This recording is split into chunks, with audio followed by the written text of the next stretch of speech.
Hello, hi everyone. We're live, and welcome. And it's another interview live stream that we're doing. And it's just me and Toby. You can see on the right we've got head coach Toby Chesters from Sheffield Giants. Say hello, mate. Hi guys, hi Steve. Thanks for having me. No, you're welcome, and thank you for wearing your Gridiron Hub cap. Really appreciate that. I've actually got one myself. This is one of the new hats that's got the new logo. I've got it turned round because we're not revealing the new logo yet. But I'll be sending. I told you I'll send you one of these soon, actually. So we'll Obviously get you need one of those. as many winter hats as you can send me. I'm good for, mate. So send them over. Cool. Well, yeah. Thanks for joining us today. We're going to be talking for about an hour because we've got the Schmider Cup guys talking after us. They're doing their own live stream. There's a few topics I wanted to jump into. First of all, what I always like to sort of do is explain to people if I've got a pre-existing relationship with our guests, because sometimes that helps. We sort of do have a pre-existing relationship in that we're friends on Facebook. We've messaged each other. I went back through our messages actually today. We message each other sort of every 6 months about something and have a chat. And what started that off, the first instance of us connecting was actually through the loss of my daughter. I don't know what, because I don't know the post that it was, but there was something that I posted about my daughter passing away, and we launched the Amelie Fund, which is now, I think it's given away like 50 grand worth of money so far. You messaged me. I obviously had, experienced quite a lot of people messaging me with different condolences and stuff, as you can imagine, sharing that story. And you messaged me because and you mentioned that you have a daughter of the same name. And roughly the same age, a young daughter, and I think that was sort of what connected us, wasn't it? Like the thing that sort of brought us together. I think your post obviously was tragic and very sad, and it resonated with me because I have an Emily as well. So my Emily has just turned 5. She's in her first year at primary school. And I thought that football is a community, and I just thought it was appropriate to reach out to you and offer my support and condolences, and we've generated a friendship from there, which I think is really valuable. From my perspective, greatly received, and it's interesting. You use the exact phrase that you used in your message. I've got an Emily, is what you said. That's exact, and I remember it. I remember reading it, saying, "Oh, like that's how he sees this." And it's it's just I think it. I think you hit the nail on the head. Our community is a very special one in British American football, and there are spats, there are things we don't like, and but on the whole, it's a group of really like-minded people that are trying to do their best and play a sport they love and support each other in many different ways. Like, prior to what's happened to me, the tragic loss of my daughter, the support that I would see would be things like, oh, someone's lost a job, and everyone sort of rallies around to help out, try and help find that person a job, see if they need any financial support. There's there's just always someone willing to help out. Like, oh, my car's broke down, and someone's like, oh, I know a mechanic or whatever, or I am one, or there's always been this sort of, and that I'm talking probably within a club, right? But certainly within the wider community, there's always been this this common interest that we all share. This weird sport that no one likes but us. Yeah, exactly. This was my first, my first experience of really. I suppose opening up, having something that really I was very vulnerable with, and I still am. And it was just tremendous to get that sort of response. So that was sort of, that's what's got us together. This is our first actual interaction together, speaking to each other. Obviously hope to meet you face to face one day, and shake your hand and give you a big hug, and obviously we'll try and get that done in the next, next season probably. But fingers crossed you're allowed to, mate. Fingers crossed. Yeah, definitely. So so that's sort of, I don't know, the background of how we know each other, and ever since then, I I must admit that I've sort of had a bit of a penchant, a bit of a soft spot for the Giants, right? I like you opening up the way you have, and then just me being your friend on Facebook and seeing you post about your lovely daughters and your dog or dogs now, and you know, like you sort of, you know, you expose yourself to someone, and I've sort of always had this willingness for the Giants to do well since then, right? And and the 2019 season was the last time that we obviously had competition, and I can remember coming into the last game of the season. I had to do I always did I was doing previews, you know, like going into the playoffs, and I was doing little write-ups. And I can remember having to write up, because you guys were due to face the Merseyside Nighthawks. They'd just beaten you 20-0 a couple of weeks before that, or a couple of games before that. It may have been 3 or 4 weeks. But that was away, and this was at home, but it just wasn't. It was bleak, and I can remember saying it looks like the Giants are going down, right?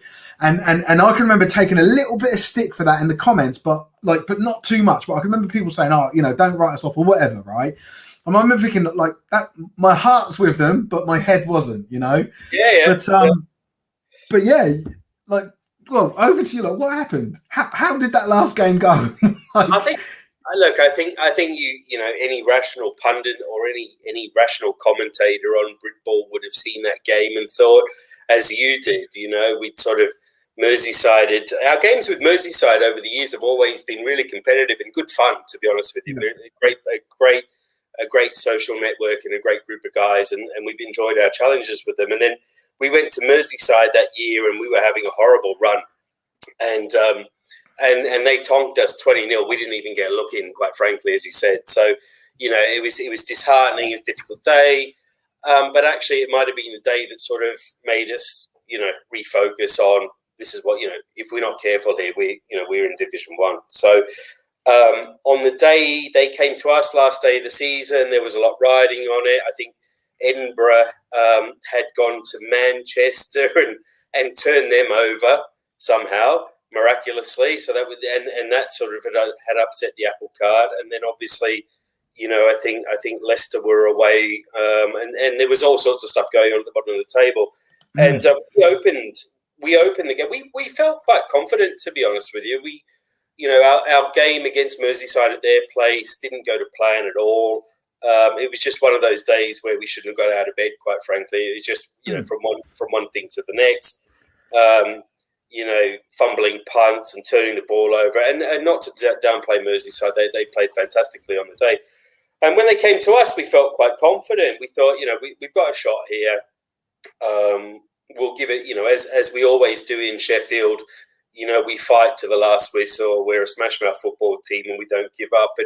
And we thought we had a chance, and that's how we entered the game. And I think we scored straight off the kickoff. We returned the kickoff straight from the get go, from memory, which put us in good stead. And the game ebbed and flowed backwards and forwards, as it always does against those guys. They've got a lot of offensive talent, and then they've got Houghton in the middle of the park there that generally stops the inside run, so you have to be a little bit creative. And the game went backwards and forwards, as I said, and it started to rain, and all sorts of miserable shit happened, and you know, it was one of those days. And then I think it was, it feels like yesterday in some respects, but it was forever ago, right? Because it's nearly 2 years ago now. We're heading towards 2 years ago.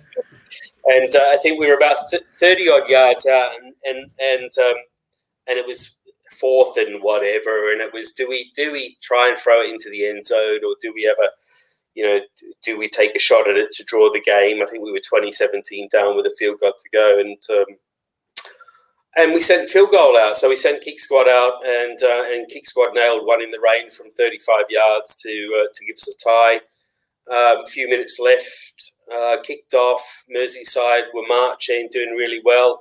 And as often happens in bad weather, a good solid hit on a running back forced a fumble, and we recovered the fumble and ran the clock out. So the game finished as a draw, which gave us both a point, which meant Manchester went through to the final over Merseyside, and meant that we survived on the final day. and sadly, not sadly, that meant that we weren't the relegated party. So. It was a really unusual afternoon. It was probably one of my better footballing moments of a 20-odd year career, if not more. I say 20. That's being conservative. And it was nice to have that sort of response from the community as to congratulations. I think Harry in the comments some would say that the rain was blessed that day, which is obviously a reference to Africa by Toto, which is one of the songs that we well, I want to get into that. Yeah, go on. Sorry. No, don't ask me. I've got no idea other than the fact that I like the song. And it's my vintage. It's none of their vintage, none of the players' vintage. It's only barely mine. So So anyway, came off the field. Obviously, commiserations to Merseyside, who we have great connection with, and I know that they were eager to play in the finals. A couple of phone calls from some Titans players as I was walking off that I tried to answer to give them a score. It's always nice after those sorts of occasions because the phone is buzzing and everybody's excited. Well, exactly what I was about to ask, actually. Not the phone, but I bet it was electric on the sideline, wasn't it, with that final whistle? I bet you must have celebrated like you'd won a championship because you were facing certain death, in terms of relegation, right? But it's a bit strange, right? Because most clubs don't have scoreboards, we don't have game clocks, we don't have play clocks or anything like that on the sideline. So we kick a field goal and everyone's like, why are you kicking a field goal? And I'm like, because that's all we need. We need a field goal here, right? It's fourth and mid-range, right? 4th and 7 from the 30-yard. Do we try and sling it in or do we send kick squad out to kick a field goal? Let's go for a field goal. And, worst case scenario is that they get the ball on their 30-yard, right? And then we have a chance, we've got 4 plays to turn the ball over in their half. And then we can go again. But, luckily Jamie slotted one.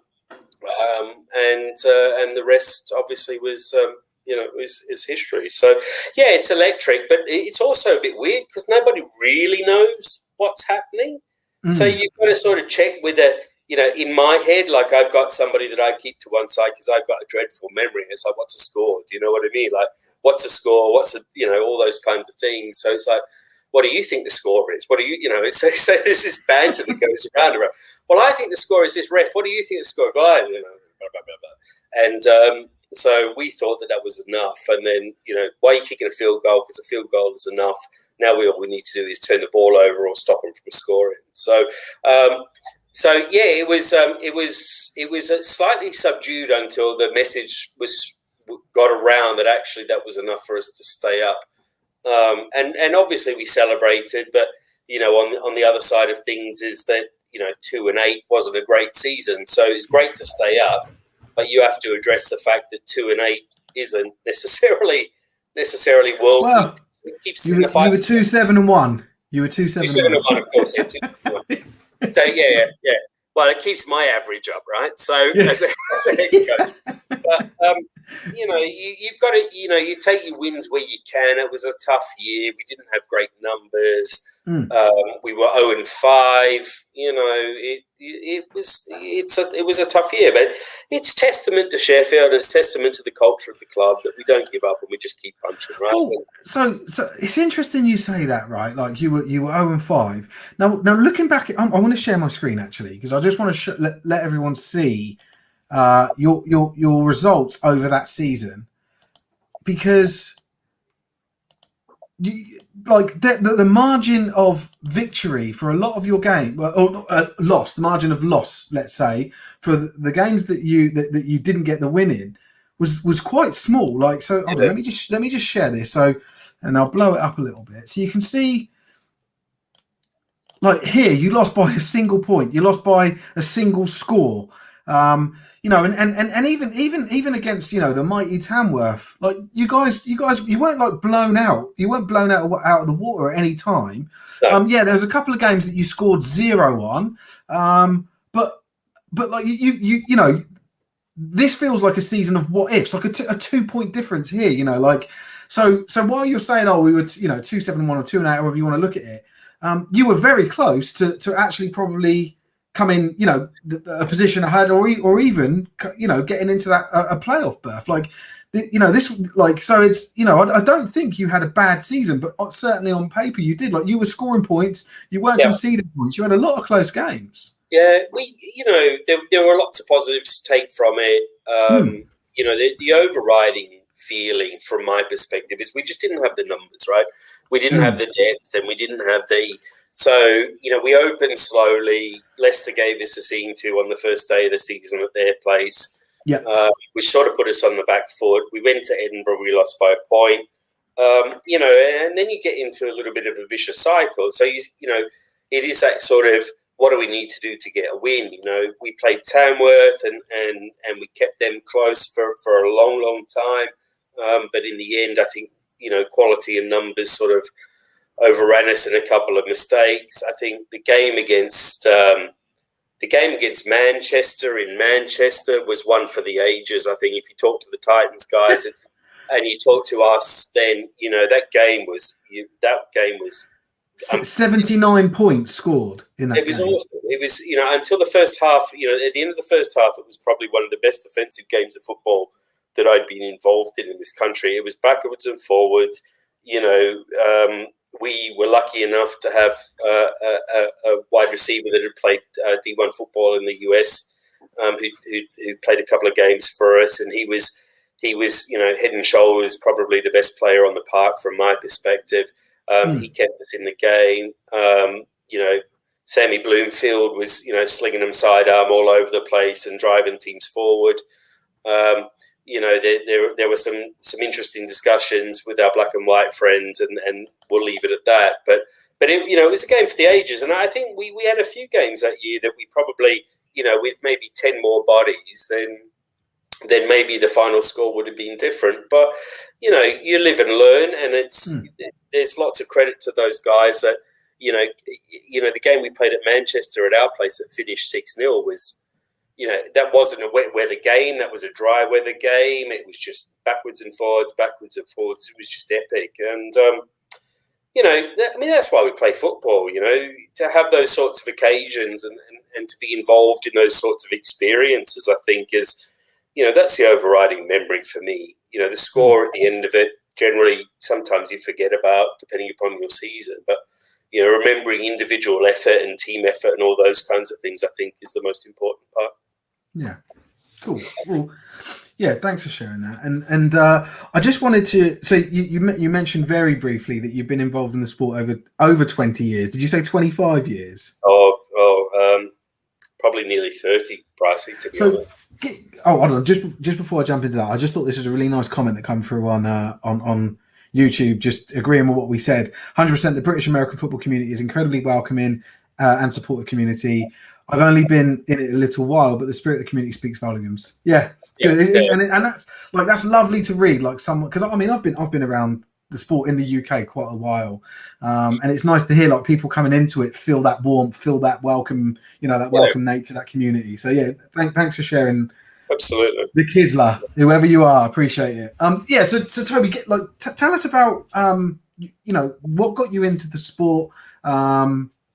Give us an overview. And like I said to you, before we started, I know that you've been involved with GB. I've seen a couple of pictures of you with GB stuff on. Yeah. I'd just like to sort of hear about your entire history. Give us a synopsis of what you've done. Okay. So it started in 1992, with quite a big gap in the middle. So I'll try and be brief. So I played rugby league back in Australian. The accent didn't give it away. From Sydney. I played rugby league at a really high level for a number of years as junior. Had a career sort of semi-mapped out, as we all do at different points.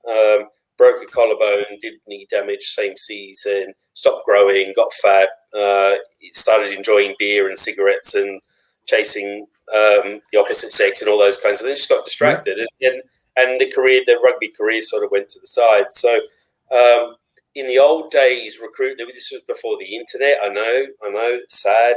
Before my phone, all that sort of shit. And I was in my local shopping centre walking past the local sports store, and they had a hand-drawn advertisement stuck in the window, come out and try American football. And I'd always sort of enjoyed it. We had a program in Australia not dissimilar to your sort of late night Channel 4 thing where you got the highlights. It was on at 11 o'clock, in Australia or whatever, and you sort of stayed up and you got 5 minutes of each game that played the weekend before. So I'd always sort of stayed up and watched that, and I read up on it. So I was intrigued. Went out, had a run around, really enjoyed it, and started playing from there. I was lucky enough to play under a guy called Paul Manera, who is one of the eminent coaches in Australia. He had been out and gone to community college in the States to learn, but also to play football. And then he not really had much of a background. I think he played a season or two locally at amateur level. And then he ended up at the University of Hawaii on a full ride for the last 2 years. So he did that. He played OT, so at the end of that probably wasn't big enough for the NFL. He'd tell you that himself. And he came back to Australia and wanted to keep it going. And he lived close to me, and we got in touch, and I started getting involved from there. So there was a real, and Paul and I are still mates today. There's a lot of senior guys in the UK that are friends with Paul and know of Paul through different communities and different tournaments and all those kinds of things. So that was I was blessed to have sort of entered into the sport under the mentorship of somebody who's mentored hundreds and hundreds of players. Mentored the likes of Adam Gotts's, who's been at Denver, and all those kinds of things. So Paul and I still talk, and that's great. It's valued friendship. There was a little bit of a hiatus while life got in the way and all those kinds of things. And I'd moved to the UK in 2004, and I was having probably semi-midlife crisis around 2014, and decided that I wanted to play football again. At sort of, I think 2014, I was probably 39. I'm 45 now, so that tells you a story. Went out looked up some local teams, and I found the Sheffield Predators, and went out to a rookie day and got involved, and started playing again, and started practicing, and enjoyed. What positions have you played, by the way? I've always played. I've always been a running back, right? And as I've fatter and older, I've gone from being a tailback to a fullback to a blocking back, all of those bits and pieces. And then I also played outside linebacker because my rugby background means that I'm all right at tackling. Yeah. So I've always played in that position, and I came to Sheffield, and I got some reps there, and it was good. And over time realised that my midlife crisis was apparent because every time somebody touched me, I broke a bone. I really fragile. Like I'd broken all of my bones in my hands because I'd played rugby and Australian rules football and American football. So my hands and my wrists and stuff are really fragile, and literally, within 2 or 3 games for the Preds, I'd broken a hand that was out for a few weeks, or waiting surgery and all those kinds of things. So my midlife crisis came to an end at the end of the season. Well, I'd like to think so, but apparently it's still ongoing. Yeah. And I'd done some coaching, throughout my playing career, but it was actually, Richard Batty, who was the Predators head coach and also the head coach at Hallam, said, why don't you come down and take on my running backs for me? You know what you're talking about. So I went down to Hallam, and we had a great season. Coaching with the likes of Dave Saul, Richard Batty, Tom Carchi, Sam Green, Simon Byrne, Kieran Dunn, loads of guys that are now in big amateur football jobs. In different countries and through different establishments. So and we did really well that season. We had a great season. We won a Division 1 national title, and it was just a great experience. And then that sort of led into the next season, where it was like, conversations with my wife, conversations with my boss at work. Are you really gonna try and play again, or do you think you just want to mellow out a little bit and just shout at people from the sidelines? And I quite like shouting at people from the sidelines, so it seemed quite appealing at the time. So I hung up the playing cleats and the helmet and picked up the whistle and the clipboard, and have been involved in coaching since about 2014 formally, I guess. Hallam Preds. I was involved with GB Adults from 16 to 19, which was really cool. A tournament down in Worcester at the Sixfield Stadium, I think it is down there, against international guys with some great GB talent at the time. So a really talented squad.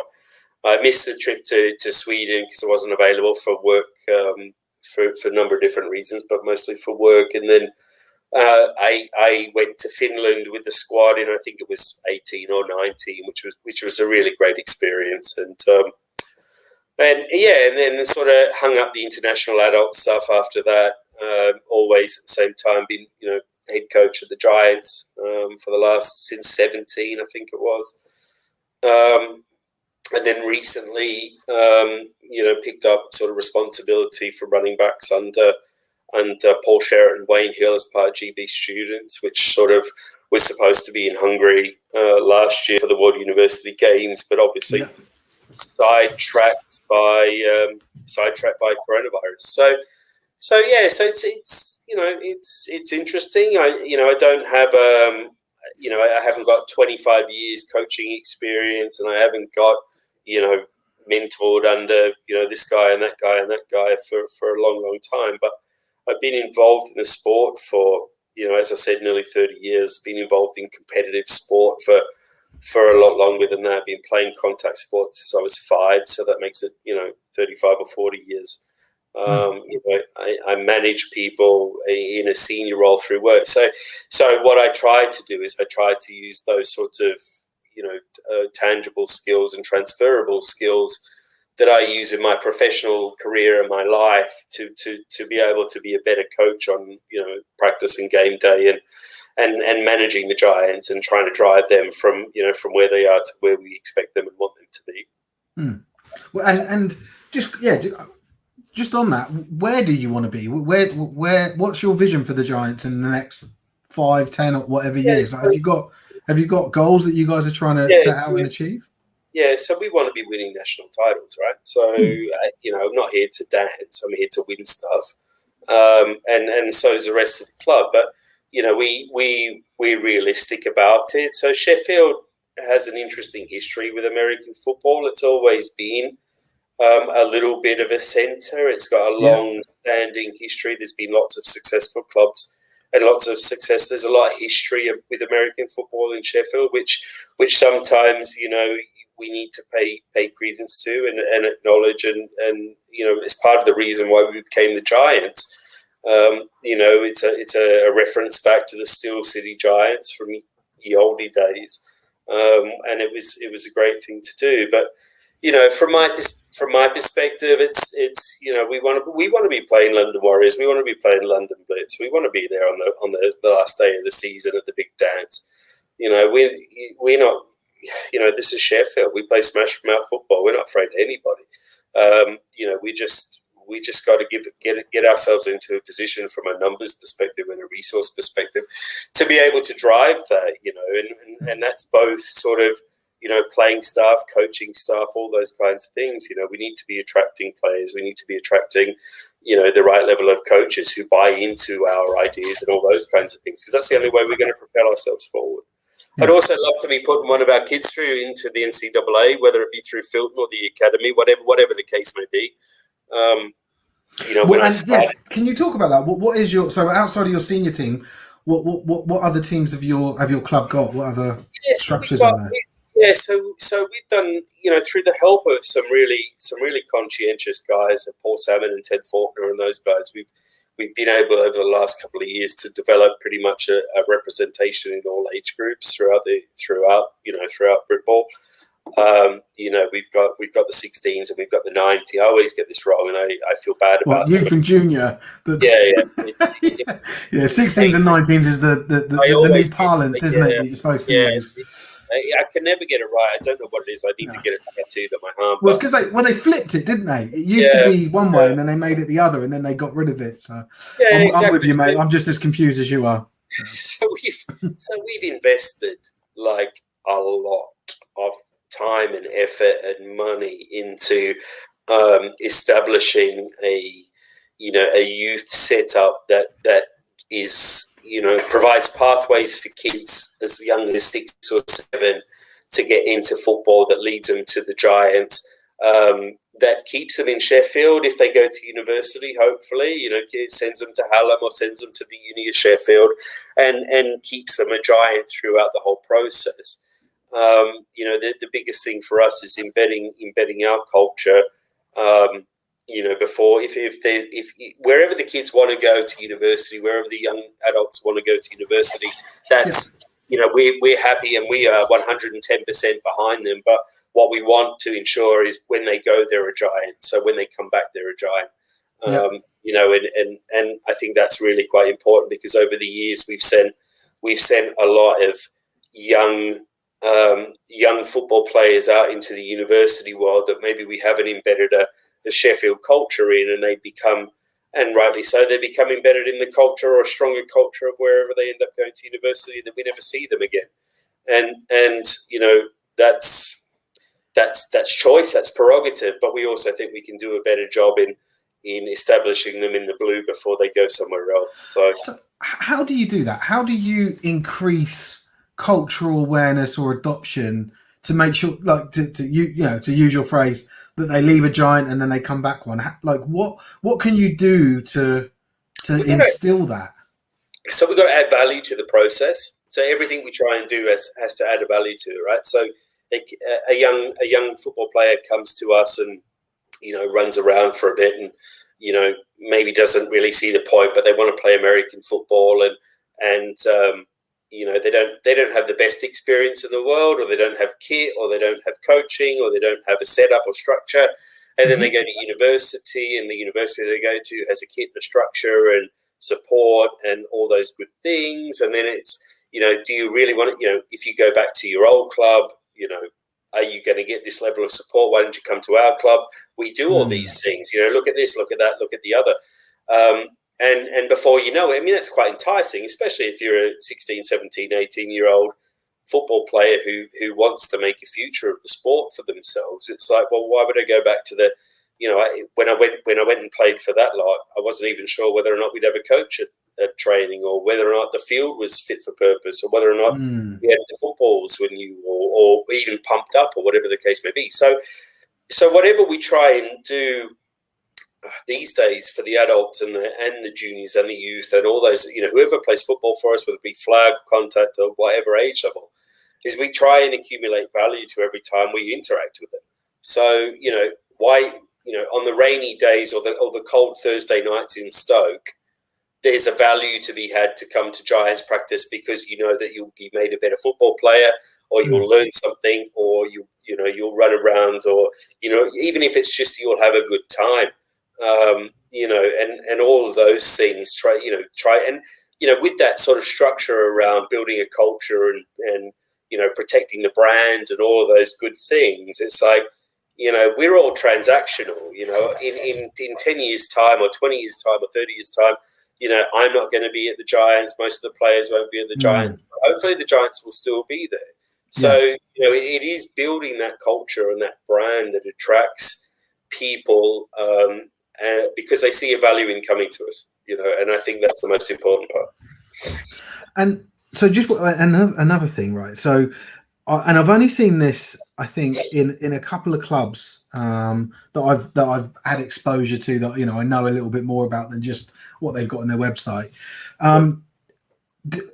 Do you guys have a system in place where the way that, like, the approach to football and the expectations of the players and the coaches, and even down to maybe some of the playbook, threads through all of those teams. So that as someone that joins at, say, 15, 14 years old, like there's this like familiarity.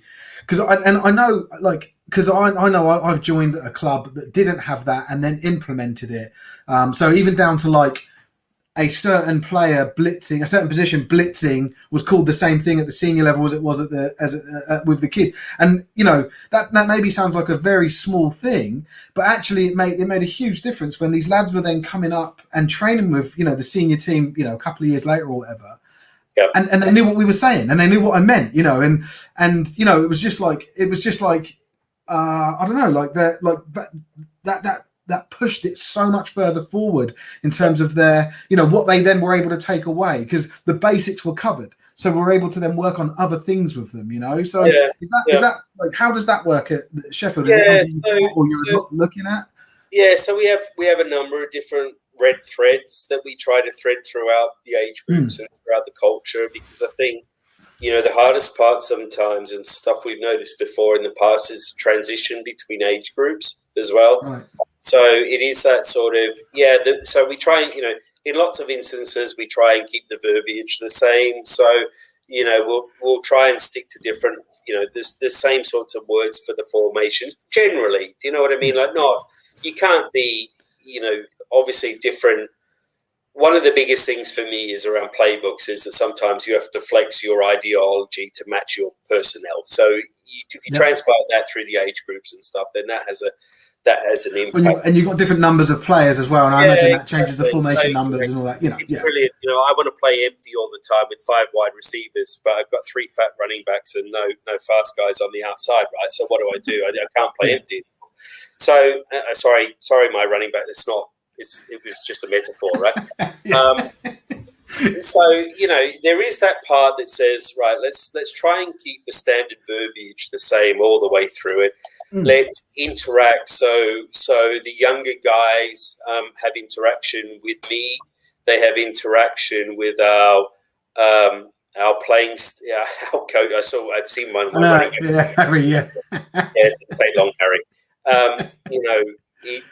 So they actually have a network all the way through the club. So it may not necessarily call the same thing for a punt cover to the right or return left or all those kinds of things.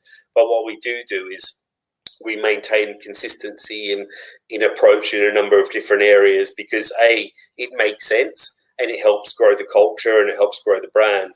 But also it makes that transition from 16s to 19s to adults that much easier if A, half the people, and B, some of the acronyms and verbiage that they use. So it's really quite powerful to be able to do that.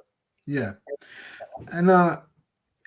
So I mean, another thing that I've seen at clubs is like getting, I don't know, 19 players, like under 19s players, to spend some time with the under 16 seniors players to spend time, and even if it's just like setting up a drill and chatting to the lads, like the coach is still coach, but the players are just, chat, like talking about like mentor rather than coach, so I can tell you about my experience, and I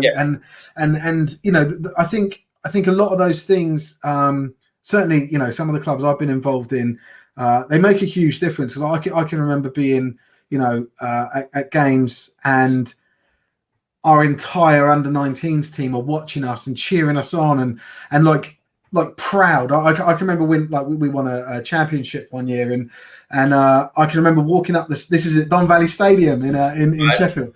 Remember walking up the steps to go and get the old medal and everything, and all of our under 19s lads had travelled to be there, because obviously a lot of them can drive. The under 16s is not so easy for them.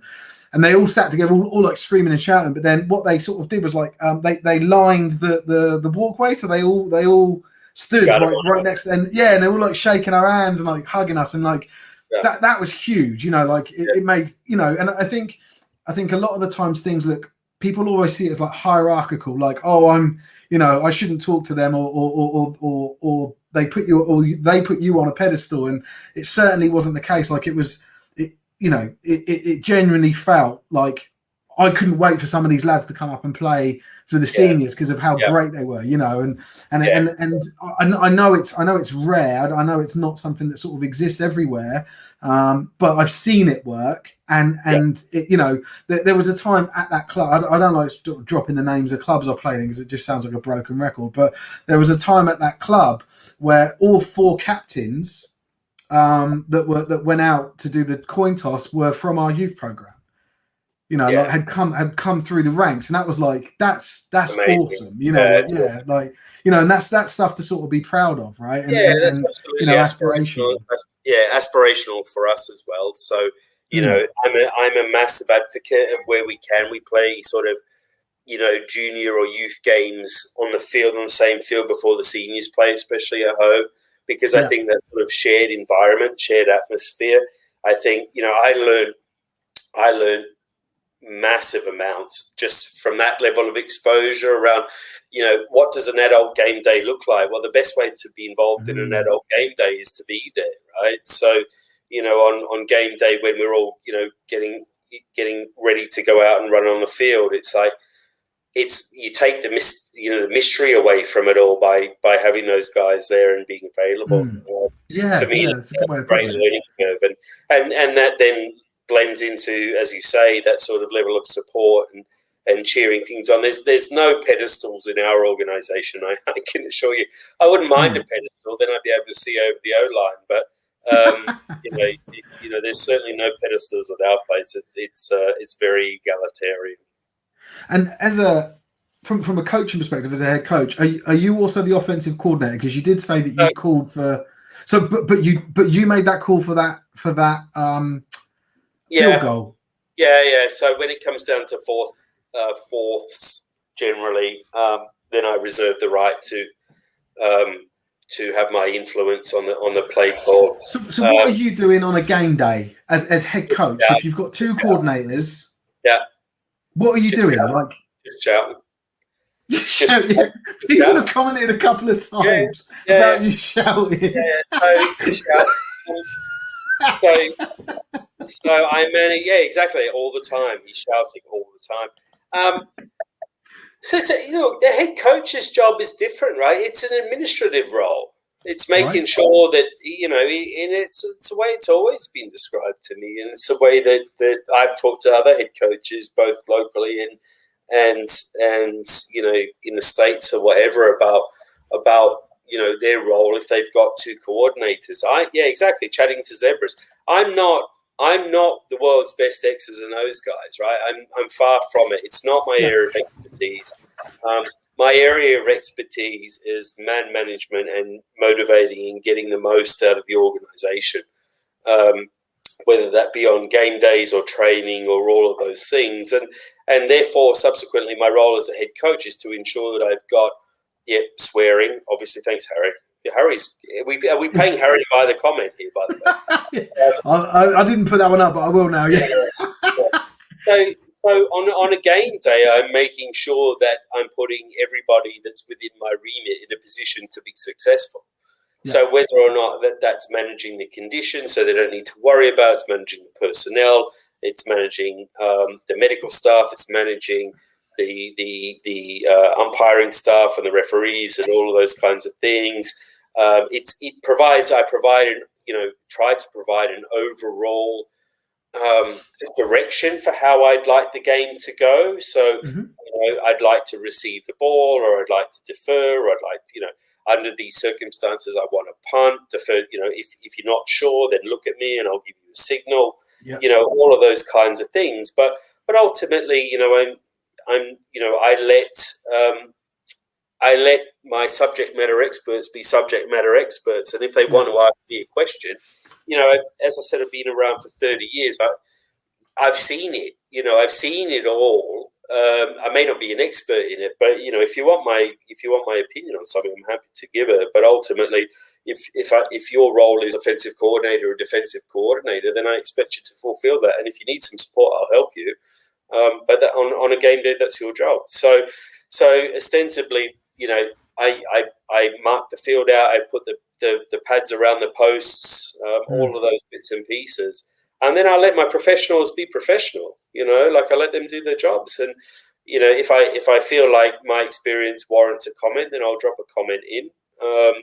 If it means that I need to shout at somebody, I'll shout at somebody. But actually, generally we're fairly well balanced, and because it's clear from the outset, Steve. Like at the beginning of the season when I engage with coordinators, it's like, well, this is the areas of responsibility are really quite clear. This is your role. This is my role. This is how we interact on game day.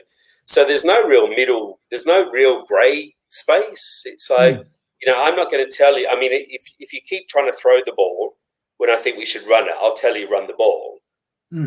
Or vice versa. But if those for the majority of the game, it's that's what we pay you for.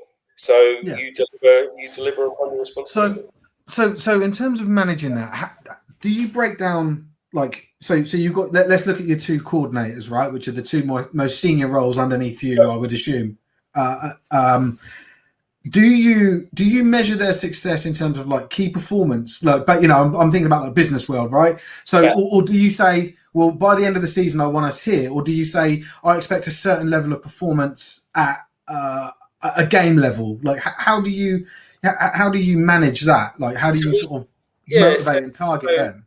I think there's an interesting thing that all coaches do. That at the beginning of the season, they put out a PowerPoint view that says, we want to run the ball X amount of times every game, and we want to score X amount of points, and we want to force X amount of turnovers, and all those kinds of things. And I think you start there, and then I actually think you overlay it with the real world, which is what are my personnel capable of, right? So in the season that we spoke about earlier on, 2019 or whatever, it's what we needed to we needed to be tight on offense, because we knew that we would sometimes have a challenge based on personnel on offense, right? So we needed to keep them from scoring to have a chance of winning. In the games where we kept people from scoring, generally we did better, and it's that kind of thing. So it's not necessarily. I think we have development type case. Like I'd like to see this person be able to do this by the end of the season, and this person be able to do this.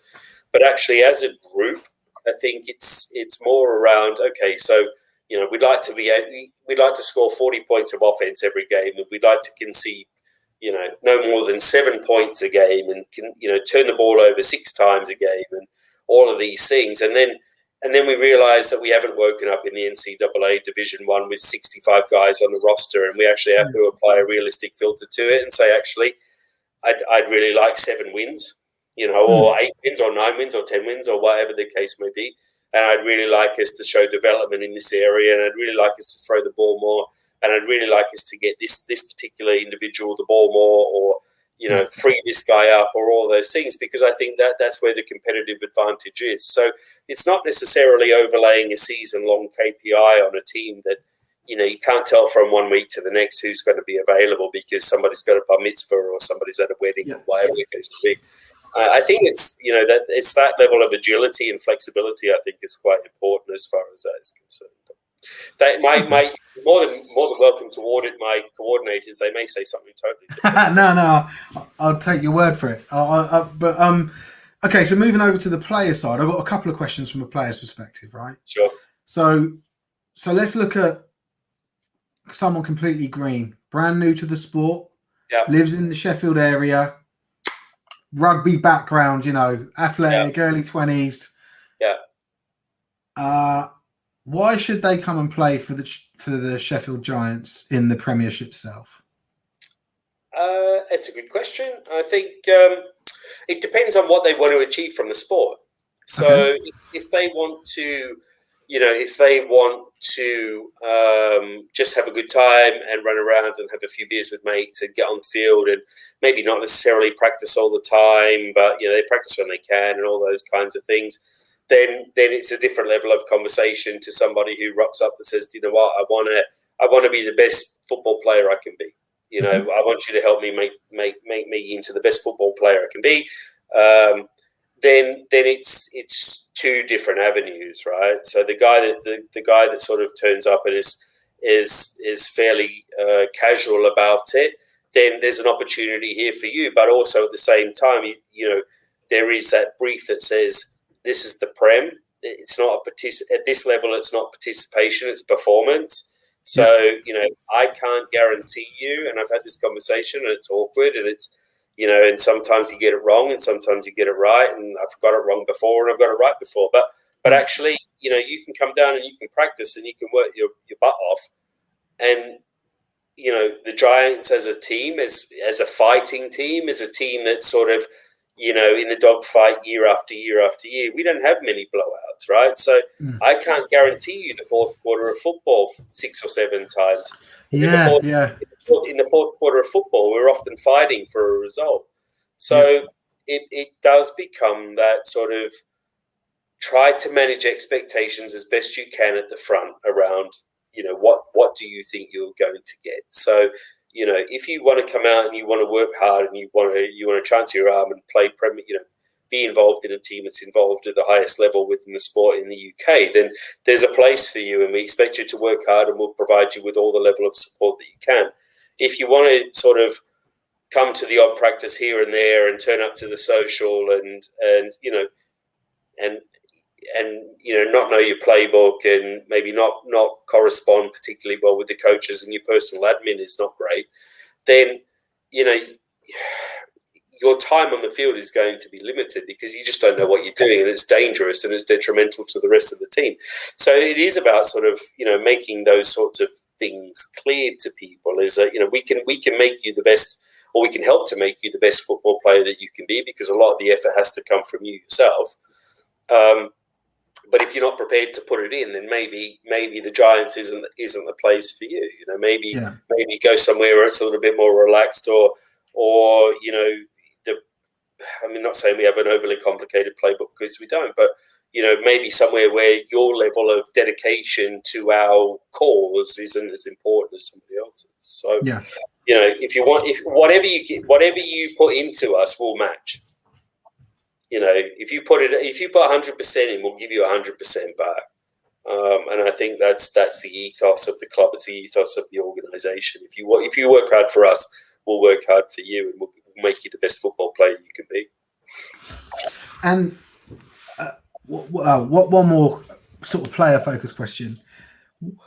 And this isn't just I always call them leaders rather than captains, because I think a team or a club has leaders all over the place, and a select few become captains, and that's great. But and hopefully you sort of follow my thinking on that, right?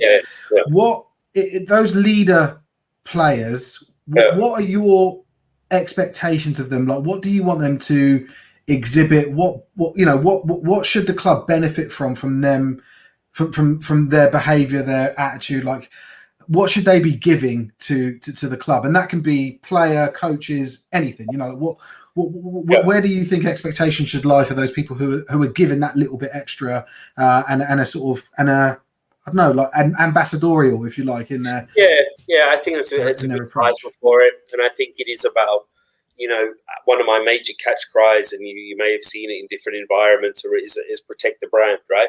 So protect the brand, protect the club, look after your anybody who wears the badge, right? We all bleed blue on Sundays, so you may or may not agree with people within your environment, but on game day and practice day and all those kinds of things, we are united, and whatever happens, it's very difficult to split us apart. And I think that for me, that's one of the most important parts. It's allowed us to retain our status in the Premier League, despite sometimes having challenging numbers. Is that we all bleed blue, and we all even if the group is small, the group is connected in itself and united, and we all have a common goal and common objectives. And I think that's really important.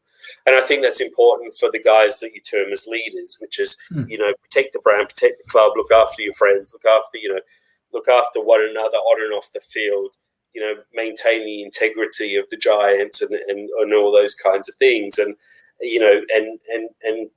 be those guys. We have a lot of people out there within our organisation that do an awful lot locally for charities and all those kinds of things. We've had we've got some big charity partners, Sheffield Children's Hospital, St. Luke's Hospice, lots of different things that we've done over the course of the years. And for me, that's really important as well. It's sometimes football and amateur sports gives you a vehicle to be able to put something back into the community. It's not just about playing football on a Sunday, right?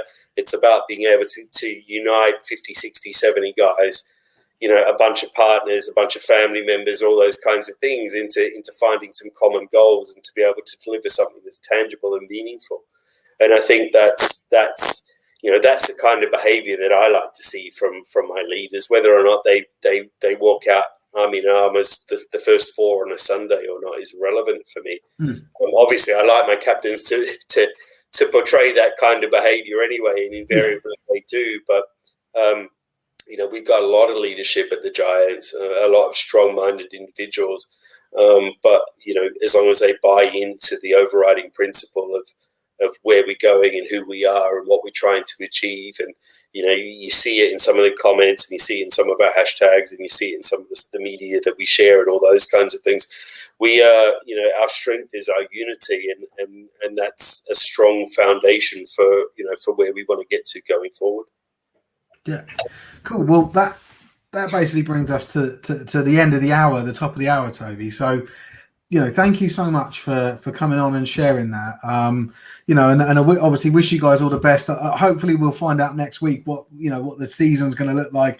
Obviously, Baffer are tight-lipped at the moment, but trying to give us as much information as possible. We'll obviously jump on it as soon as we can, and there's some more excitement to come again. And I didn't want to get into a what if how are things going to be structured? Yeah. We could just go around in circles. I just wanted to just hear more about like you and your approach at the Giants. I appreciate it. Yeah, it sounds awesome, and there's a lot of things that we're doing. We got a lot of things coming up with through the Amelie Fund and Hail Mary Hits, and one of the things is that we're going to start going to American football like training sessions. With like a wad of cash and just playing games and doing challenges and giving people money. So like a tug of war or a food eating contest or sprints or whatever. So I live in the southeast. I live near Reading and Ascot race course, and so we're going to sort of start there. But I'll definitely if you guys are interested, I'd love to come up there at some point and get all you guys together and just have a bit of a laugh. Mate, I don't need your money. You're more than welcome to come up and have a beer. Well, the money is essentially like marketing budget, so that people feel. So this is like the clever ploy bit for social media, so that people think, oh my god, they just give him 50 quid for just doing nothing, right? So that's the idea. So yeah, so the money thing. I wasn't saying, oh, I've got money, I'm coming. I just meant like that's like our gimmick, if you like, that we're going to start using with to promote some of the the Amelie Fund stuff and the raffles and all of the funding and everything. So we've got sprint challenge is one. I was thinking of doing a sprint. I see this sprint challenge coming up a lot where they've got like noughts and crosses set up. And people take turns like sprinting, someone's nought, someone's crosses, and they're like a relay team. And people make the stupidest decisions ever. Young man's game, mate. So all that stuff. I don't want to do anything that's contact related because I don't want someone to get hurt. It would, it's all like skill based stuff. Like I want to get like a drone that drops a ball like from 100 foot, and they got to catch it. Just stupid shit like that. So anyway, I'm really looking forward to that. And it's always a good laugh, right? What? Sorry. Getting the O-line catching punts as well. Yeah. So like what I was thinking with that was doing it like a double or quits thing. So we'll punt them to them once and it's 20 quid. If they want to catch two in a row, they get 40. Then it will go to 60. Then it will go to 100. And if they catch 4 punts in a row, they get 100 quid. If they drop any one of them, that's it. They're done. So I just think that would be quite a cool thing to do. Just have a laugh with everyone, and just because what I want to try and do is draw audiences from outside American football into the content and into the world. So that's the concept. That's one of the ideas we're working on now. And but yeah, definitely would love to come up to one of your sessions at some point once we've got that up and running and doing that. Because I think. Cool. Yeah, well, I'll reach out to you, near the time. One thing I did want to do, and I meant to do this sort of halfway through, but I was like, no, we're going to carry on. I wanted to plug. We just started like this thing. I called it a mega raffle. It's like 19 items that we're raffling off, and we're trying to raise money right now for as much money as possible that we can give away and hand out to clubs as we're emerging from lockdown. I don't have a goal because it's like unlimited amount of tickets. There's a ridiculous amount of signed NFL memorabilia there. And I just wanted to quickly, actually, let me just share my screen so I can show people it. But for those of you watching, guys, if you're interested in buying a ticket, great. But probably more importantly, if you could help us get the word out about this thing, let me just find it. There it is. It's our 18 items signed NFL items raffle. It's £4 a ticket, and basically, like we've got there's about £4,000 worth of gear in this 18 items, and so we need to sell quite a lot of tickets to cover our asses. That's all this. You can see all the items there, it's set up to end in a week, so Saturday next week. I've sort of caveated that because if we don't sell enough tickets to cover the cost, we can't end the raffle. But what I'm hoping is that, like if we can get the Britball community behind us and, sharing this and getting people buying tickets, I think, let me just see, how many we've had a couple of sales go through while we've been live, which has been great. But yeah, so I just wanted to sort of plug that, guys. Like this is a huge thing. We're hoping to raise about $3,000 that we can then dish out to different clubs for different, we'll need to sort of figure out a way of how do we give that money, how do we award it on merit or whatever. But yeah, I just wanted to sort of spend some time while I've got people watching to plug that, as well as the new things we're doing. But we'll send us the link, Pricey, and we'll push it out through Giants Media for you as well. Yeah, that'd be awesome. I will do. Yeah. So yeah, and we've got like obviously the big rebrand coming up as well, which is I'm looking forward to that. But mate, I've got hats, hoodies, t-shirts, caps. This is I won't show you the brands on the other side, but this is hand sanitizer. I've got masks. I've got mouse mats. I've gone all out for the merch. Bags. I've got big sports bags, smaller backpacks, just everything. So yeah, we spent about $2,000 just on merch. So the idea is just to push all that out. I'll send you a little goodie pack, a little I'll let you pick up what you want. But yeah, I don't know how long it's going to be because we just keep pushing it back. But I've got like mock-up designs of the new website. It's looking awesome. Once we get that out, it's that's when we're going to start doing going to clubs and dishing out money because we want to drive traffic to the new website rather than the current one because the current one's a bit disjointed. But anyway, cool. Anyway, right. Well, thank you so much again, Toby, for your time.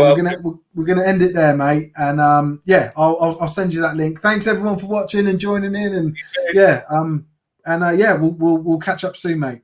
Take care. Bye now.